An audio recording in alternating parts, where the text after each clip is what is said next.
Hey guys, welcome to Sippin' and Spillin'. Whew, stuck on my chair with Sid from through Mississippi. I hope you guys are having a great beginning of your week here. We're having a beautiful false spring day here in northern Mississippi. It's gorgeous. It's a little bit chilly, but not bad. And it was beautiful yesterday and the day before. We are expected to get some rain this coming week, but we could use some more rain. And our birds are shipping out this week. So sometime probably Wednesday, Thursday of this coming week, all my birds will be here. And we've got the brooder basically all but done. We worked on the roof yesterday, got all the shingles on. I know I had told you guys initially Mike was going to be doing tin on the roof just like we have for the big coop. But Mike was thinking about it and he was like, Frankie hasn't learned how to do shingles yet, and I would like to be able to teach her how to do that so she has that skill as well. So we went and got I went and picked up the shingles, and then she learned how to do that yesterday. And she did great. He's like, he was really impressed because he was like, man, I barely had to give her any instruction, and she was kind of off to the races with it and did a great job.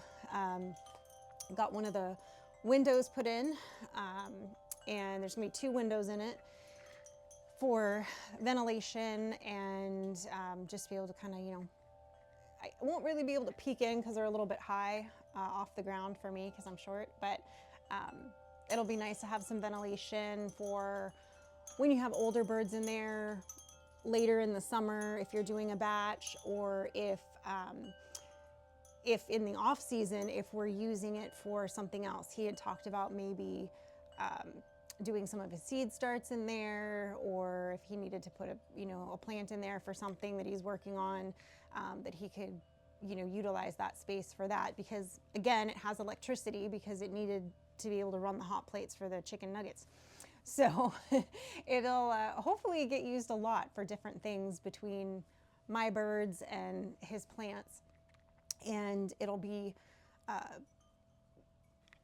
good little addition of a multi-purpose room for the farm for different things. So this first batch that I've got coming is the first 50 batch of the Cornish cross meat chickens, and then they'll have 4 or 5 weeks in there to be ready and feathered out enough to be out to pasture for the next month to 2 months. We'll do some at different ages. We were going to have 3 batches this year, but due to the fact that the first shipment got delayed by a few weeks, that really messed up our timeline for rotating them out into the pasture and then rotating them through on processing days. So we decided to skip the second batch because they didn't have any availability. I couldn't move the second batch out by just a couple of weeks or anything like that. So we went ahead and canceled the second batch, and our next batch won't be in until the end of April, which actually works out really well. It's a blessing in disguise, as most things usually are.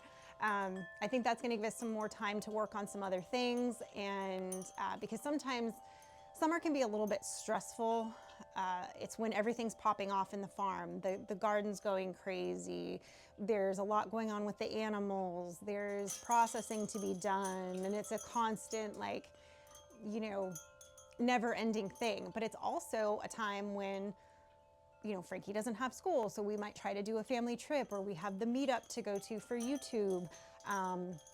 And so it makes it hard to kind of get away when we're like, well, we got to process all these before this date, and then we got to come back and immediately process more. And so this will give us a little bit more breathing room for having everything done and finished by the time we want to leave for Freedom Weekend and for our little family excursion that we're going to be doing in July. So I think it is a blessing in disguise. I was a little bit bummed at first, but I think it's going to be good. We're also going to be processing out our Muscovy ducks this season, so I'll probably sell some and I'll probably process out the rest. We'll be kind of basically phasing those out for now. We won't be doing Muscovy ducks for a while for a couple of reasons. But we are going to be getting in the April batch some runner ducks, which are going to be better layers and not as flighty in the sense that they don't really fly. They could still hop up over a fence if they got determined enough, but so can a chicken. So it'll be a little easier to keep them corralled. So whereas these ducks, even when I've clipped their wings, it's just really hard to keep them in their area, even though their area is very large. The grass is always greener somewhere else. So they're wanting to, you know, get out and about a lot more. So that does make it a little bit tricky to keep them corralled and keep them out of the garden. And Mike is going to be adding fencing around the garden, but it's one of those things that's been kind of low on the list because there's so much infrastructure that we've had to build since we got here to get things up and running, and it all takes time and money, right? So as we have the time and as we have the money to do different aspects of these variants of infrastructure, we are trying to get them done as fast as we can. So, you know, and in the beginning it was combined with doing all of that and trying to adjust to a new environment, you know, getting our grounding. There was a lot of things, just the normal stuff of when you move, of, you know, changing your license over and changing all of your mail and changing all of your, you know, all the little things that take time to go through and get organized and changed. So, and learning the weather patterns out here too.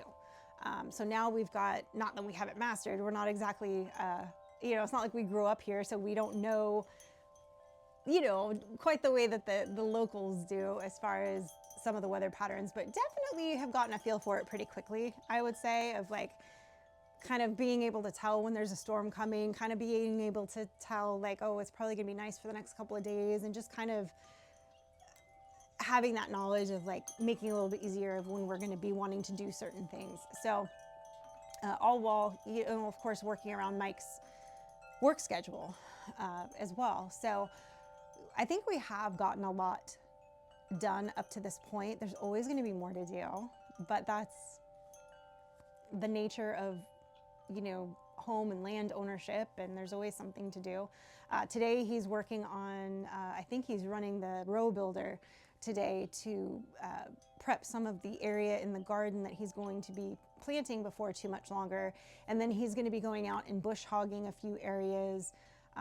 There were some areas in the back pasture that he let grow up for a couple of reasons. That property back in the back had been hayed like every year for the last, I don't know, 20, 30 years, and with not really any animals on it.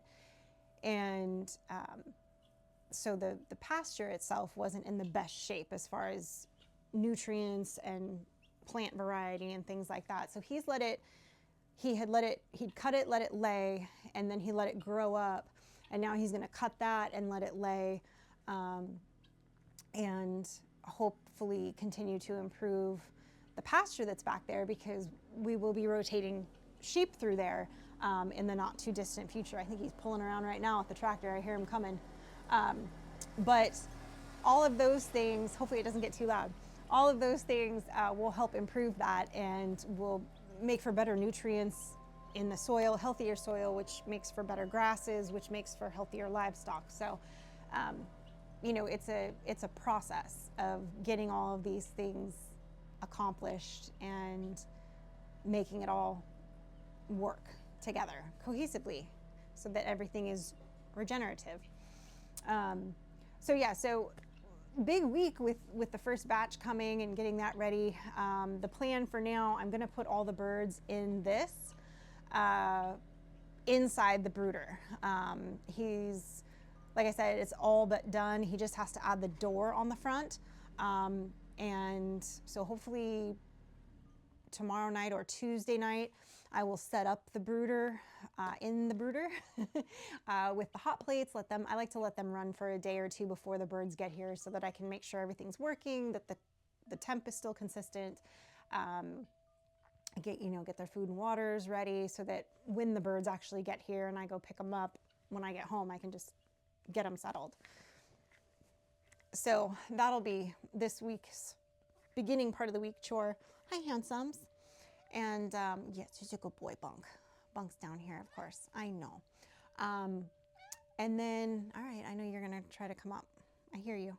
I know, you want my legs down. There we go. And then I'm also gonna be working, but hopefully before the rain hits, time to clean out my garden beds here. There's a lot of leaves, oak leaves and things that have drifted in there this year. And then my old hosta stems are still sticking out. So I need to clear all the old ones out, make room for the new bulbs that are going to be coming in, or well, the bulbs are in there, but the new shoots that are going to be coming up from the bulbs. And I need to trim back the hedges over here a little bit. So I have some yard maintenance to do on the front and side of the house. My tulips are starting to come up. They're not budding yet, but the plants have come up.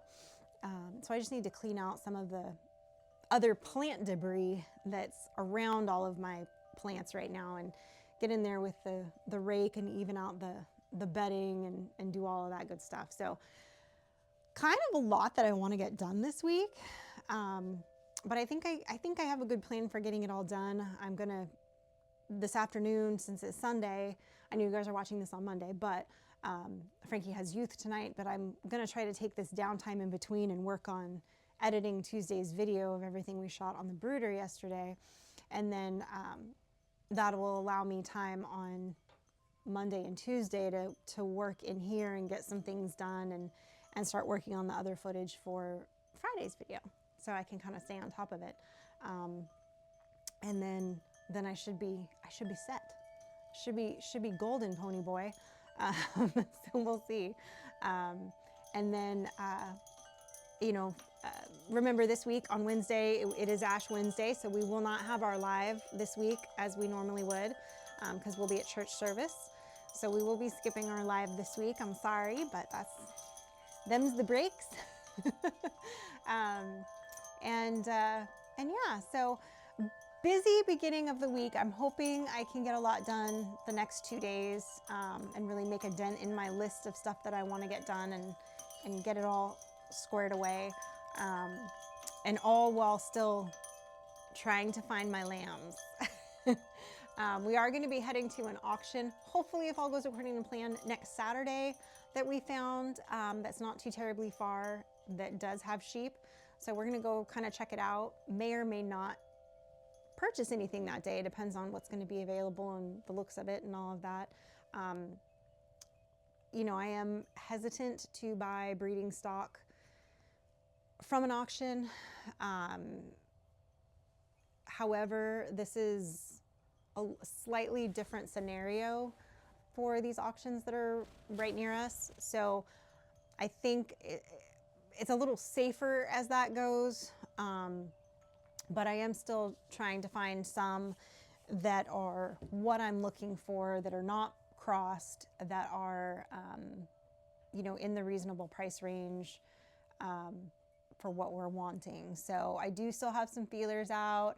I've got one that I'm really hopeful about, that they're just starting their lambing, so he doesn't have any that are on the ground yet.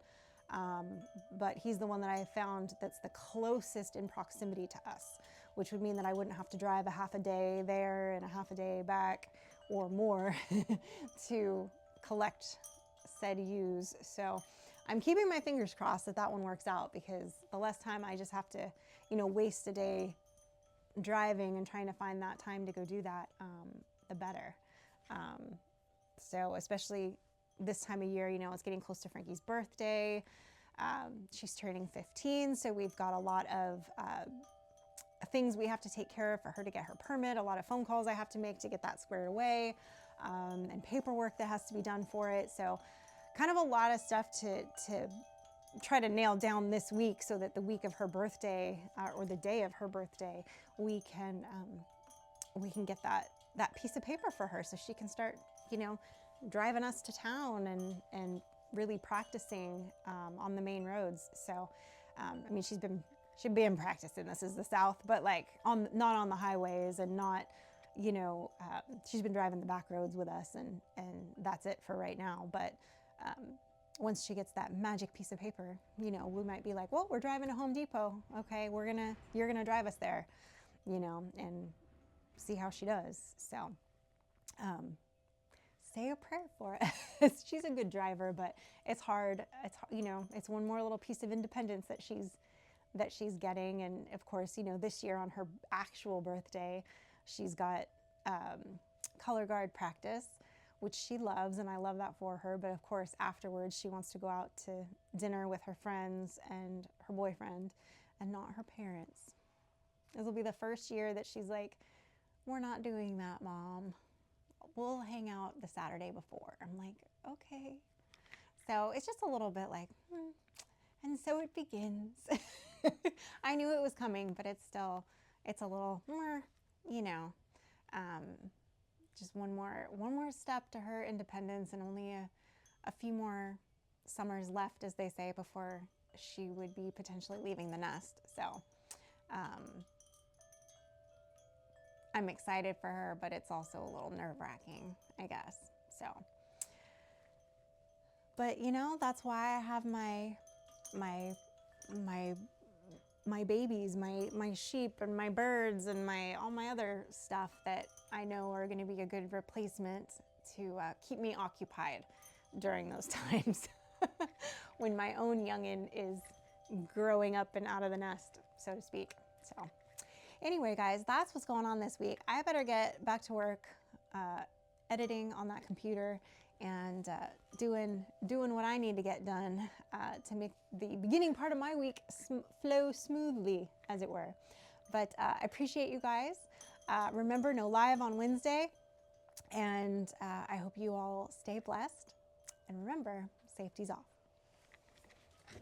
I know I'm gonna smack it into that brick.